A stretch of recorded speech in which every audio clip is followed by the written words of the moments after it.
Tangis Isnandi keliling cari ayahnya, Nurrahman hilang dalam longsor Gunung Kuda Cirebon.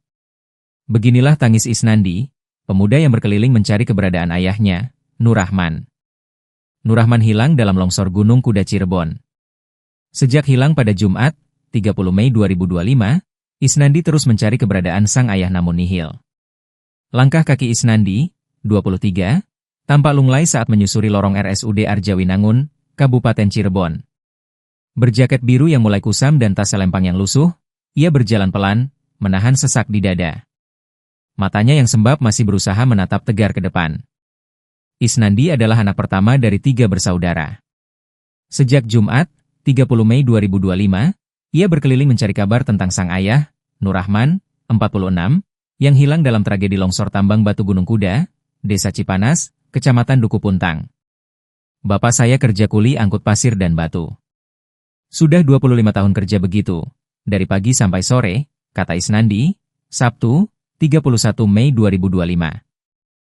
Di posko antemortem tim DVI Polda Jabar, Isnandi diperiksa petugas. Ia menyerahkan data dan menjalani tes DNA, berharap apapun yang bisa membantu menemukan ayahnya. Isnandi saat melapor di pos antemortem DVI Polda Jabar di RSUD Arjawinangun Cirebon, Sabtu, 31 Mei 2025. Dia kehilangan ayah setelah terjadi longsor di tambang galian C Gunung Kuda, Cirebon, kemarin. Informasi simpang siur membuat hati Isnandi makin remuk. Beberapa orang bilang ayahnya ada di RSUD Arjawinangun, tapi saat ia mencari, nama Nurrahman tak ada. Isnandi tahu betul betapa beratnya pekerjaan sang ayah. Setiap hari, Nurrahman memikul karung demi karung pasir dan batu, berpindah dari satu mobil ke mobil lain.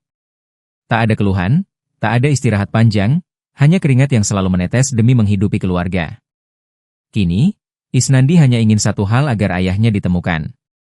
Bagi Isnandi, pemakaman yang layak adalah wujud penghormatan terakhir untuk ayah yang sudah mengorbankan segalanya demi keluarga. Harapannya bisa diketemukan jasad bapak saya, supaya bisa kebumikan dengan layak, ucapnya.